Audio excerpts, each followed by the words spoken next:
안녕하세요. 황녀의 싸다가 토크 시간입니다. 네, 오늘의 황녀 사연은요, 아주 소중한 구독자분의 제보 사연을 소개해드리도록 하겠습니다. 사연 읽기 전에 구독과 좋아요, 많은 공유 부탁드릴게요. 처음으로 사연을 올리게 되었습니다. 저는 경기도계에 있는 다움터라는 장애인 재활시설에서 근무하고 있다가 지금 현재 코로나19로 인해 잠정적 휴교령을 받고 집에서 쉬고 있는 30대 초반의 직접장애 상급 여자입니다. 제 가족을 소개해드리자면 아빠는 제가 대학생 때 집 나가버리셔서 별거 중이시고 엄마와 3살 차이의 남동생과 셋이서 함께 살고 있습니다. 또 외갓집이 전주에 있는데 외할머니와 외할아버지는 그리고 큰 삼촌과 막내 삼촌 그리고 큰 외숙모와 막내 외숙모와 남동생 넷이 있습니다. 지금은 외할머니 혼자 계세요. 왜냐하면 작년 8월 17일 날 외할아버지께서 돌아가셨기 때문이랍니다. 그때의 일은 저도 아직도 잊지 못하고 있습니다. 그때 저는 아는 여동생과 만나서 홍대에서 저녁 때까지 즐겁게 놀고 있었을 때라 홍대에 있는 한 카페에서 티타임을 즐기면서 즐겁게 수다를 나누고 있었을 때였는데 갑자기 저한테 전화가 온 겁니다. 저한테 전화를 거신 사람은 다름 아닌 저희 엄마였어요. 무슨 일인가 해서 엄마에게 전화를 받았어요. 엄마 무슨 일이야? 라고 제가 엄마에게 여쭤봤더니 엄마가 이렇게 대답을 하셨습니다. 당장 집으로 돌아와. 큰 삼촌한테 연락이 왔는데 외할아버지가 돌아가셨어. 라고요. 저는 이게 무슨 소리인가 어리둥절하다가 외할아버지가 돌아가셨던 말에 살짝 충격을 받았습니다. 이게 대체 무슨 소리지? 외할아버지가 어쩌다가? 하는 의아한 마음이 들었고 불안한 마음도 같이 생겨버렸습니다. 그러다가 제가 아는 여동생에게 나 아무래도 집으로 빨리 가봐야 할 것 같아. 외할아버지가 돌아가셨어. 라고 말하면서 카페에서 나와 조금은 빠른 걸음으로 홍대 입구역으로 달려갔습니다. 그 당시에 제가 아는 여동생도 얼마 전에 친할머니가 돌아가신 적이 있었기 때문에 그 심정을 자기도 안다면서 저를 다독여주면서 지하철 타는 곳으로 가서 다독여 주었습니다. 그래서 제가 나중에 연락하겠다고 말하고는 지하철 타고 창녕역에 나와서 버스 타고 곧장 집으로 향했고 엄마와 동생을 만나기 위해서 달려가고 있던 중에 제 남동생에게 연락이 왔습니다. 누나 지금 어디야? 라고 물어본 제 동생의 질문에 저는 누나 지금 상봉 전철역 버스 정류장으로 가고 있어 라고 대답하자 누나 지금 당장 상봉 전철역 버스 정류장에서 내려서 상봉 전철역 지하로 내려가서 같이 만나서 지하철 타자 라고 말했고 저는 그렇게 상봉 전철역 버스 정류장에 내려서 지하철을 기다리면서 핸드폰 충전도 하면서 엄마와 동생이 올 때까지 벤치에 앉아서 기다리고 있었습니다. 얼마나 시간이 지났을까? 마침 엄마랑 제 동생이 합류하게 되었습니다. 그리고 저랑 엄마랑 남동생이랑 셋이서 동서울 버스 터미널로 가기 위해서 강변역까지 지하철을 타고 강변역에 도착해서 곧바로 동서울 버스 터미널로 갔습니다. 거기서 전주로 가는 심야 우등 고속버스를 타고 전주로 달리고 계속 달렸습니다. 그렇게 전주에 도착한 저와 엄마와 동생은 택시 타고 전주에 있는 장례식장으로 향했고 장례식장에 도착한 저희 세 가족은 안으로 들어갔고 외할아버지의 영정사진을 보는 순간 저는 그제서야 현실을 직시하게 되었습니다. 그러다가 제 동생은 조문객들 맞이하는 일을 맡게 되었고 저랑 엄마는 상복으로 갈아입게 되었습니다. 외할머니가 말씀하시길 점심에 외할아버지와 같이 식사하기 위해서 외할머니가 잠시 부엌 쪽으로 가시다가 뒤를 돌아보다가 갑자기 돌아가셨다고 말씀하셨어요. 그것도 바닥에 누운 채로요. 그저 차갑게 식은 채로 돌아가셨다고. 저는 정말 믿기지 않았습니다. 그 이후로 많은 조문객이 찾아왔습니다. 그때 외할아버지를 마지막으로 만나던 날은 작년 겨울 엄마가 일하는 곳에서 주신 2박 3일간의 휴가에 맞춰서 엄마와 함께 전주로 출발한 날이었어요.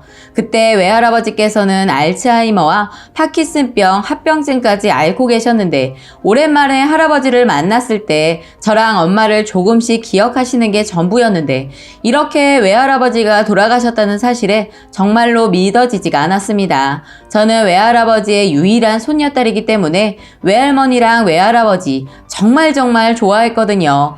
명절 때나 방학 때 항상 전주 외갓집에 놀러 갈 때마다 외할머니랑 외할아버지에게 용돈도 받고 맛있는 것도 먹고 그때 정말 좋았어요. 그리고 외할아버지 발인날 처음으로 참석하게 되었고 외할아버지가 돌아가시는 모습을 보는 순간 큰삼촌께서 크게 오열하시자 저도 덩달아 고개를 푹 숙인 채로 참아왔던 눈물이 터져 나왔습니다. 외할아버지에게 맛있는 걸 사드리지 못해서 죄송해요 라고 그렇게 조그마한 목소리로 펑펑 울어버렸습니다.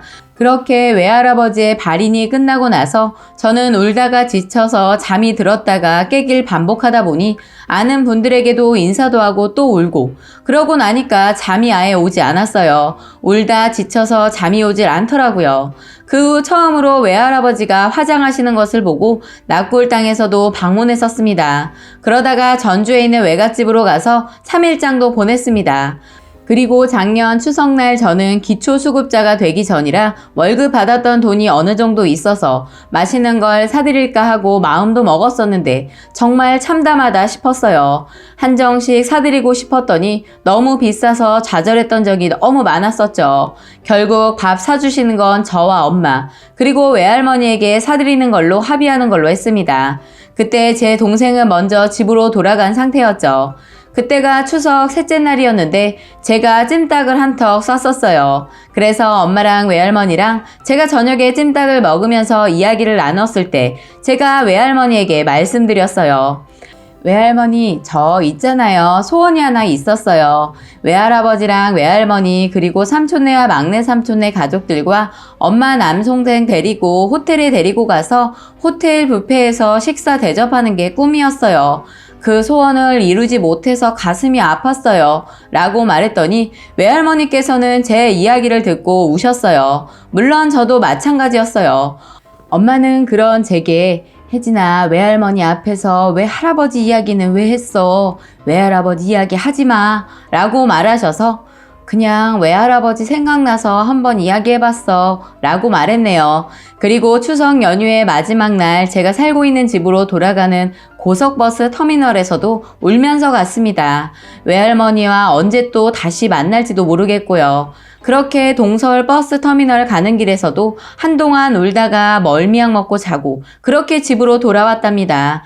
지금은 이렇게 열심히 일하면서 돈도 벌고 천국에 계시는 외할아버지 목까지 살려고 합니다. 마지막으로 천국에 계시는 외할아버지에게 보내는 편지를 쓰는 것으로 이야기를 줄여보겠습니다. 사랑하는 외할아버지에게 외할아버지 저예요. 혜진이에요. 외할아버지가 돌아가신 지도 벌써 1년인가 반년이나 지났어요. 저요 아직도 그날 잊을 수가 없어요. 작년인가 재작년인가 외할아버지가 욕실에서 용변을 보려던 도중에 바닥에 미끄러져서 넘어져서 머리를 크게 다치시던 날 저는 놀라서 동생이랑 엄마랑 다급하게 전주로 달려가던 병원에서 병문안 하러 가던 날 할아버지의 다리와 손등에 닌겐을 꽂고 있는 모습을 보았던 저는 너무나도 가슴이 아팠어요. 할아버지 왜 그런 모습하고 있어? 이 말을 되물어보면서 결국에는 할아버지께서 알츠하이머를 앓고 마셨잖아요. 그때 일은 저는 아직도 잊지 못했어요. 눈물도 많이 흘렸고 할아버지가 희미하게 저를 기억할 때마다 또다시 가슴이 아팠던 것 같아요. 그리고 작년 겨울 휴가로 다시 전주로 방문했을 때 외할아버지와 다시 만났을 때 할아버지의 지금 모습을 보고 속으로는 아무 말도 못했어요.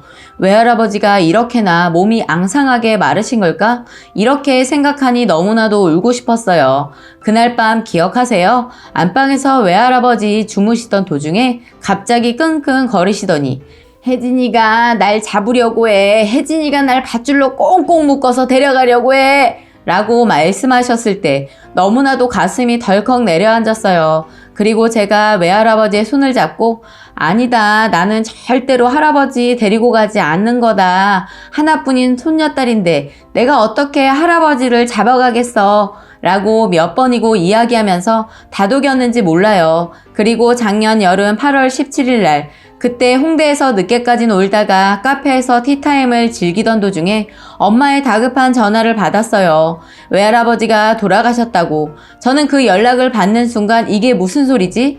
내가 지금 잘못 들은 걸 거야 하고 한동안 혼란스럽고 마음이 진정되지 않더라고요. 장례식장에 도착하니까 가족들이 모두 보였고 외할아버지의 30년 전 찍은 영정사진을 보는 순간 그제서야 할아버지가 돌아가신 게 실감이 났어요. 외할아버지의 발인 날, 외할아버지의 돌아가시는 모습을 보고 결국 참았던 눈물이 다시 터졌을 때 외할아버지에게 맛있는 걸 사드리지 못해서 죄송하다고 펑펑 울었던 것 같아요. 그래도 제일 많이 우신 건 어쩌면 큰 삼촌일지도 모르겠지만요.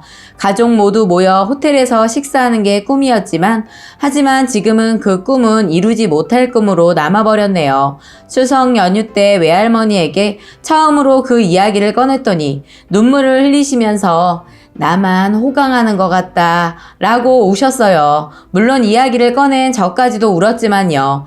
외할아버지, 저 진짜 외할아버지 진짜 좋아했어요. 제가 유일한 손녀딸이다 보니까 많이 이뻐해 주시고 방학날이든 명절이든 외갓집에 놀러 갈 때마다 맛있는 것도 사주시고 용돈도 많이 주셔서 너무 좋았어요. 추석 연휴 마지막 날에는 외갓집에 나와 일찍 집으로 돌아가던 날에도 어찌나 눈물이 멈추지 않던지 외할머니와 좀 더 같이 있고 싶었는데 그러지 못해서 너무나도 아쉽고 속상했어요. 그래도 어떻게든 이겨내보려고요. 열심히 일해서 돈도 벌려고요. 언제까지나 할아버지 진심으로 사랑해요. 라고 사연 올려주셨습니다. 오늘의 사연 여기까지였고요. 많은 공유와 여러분들의 생각이나 느낀 점이 있다면 댓글로 표현해 보시기 바랍니다.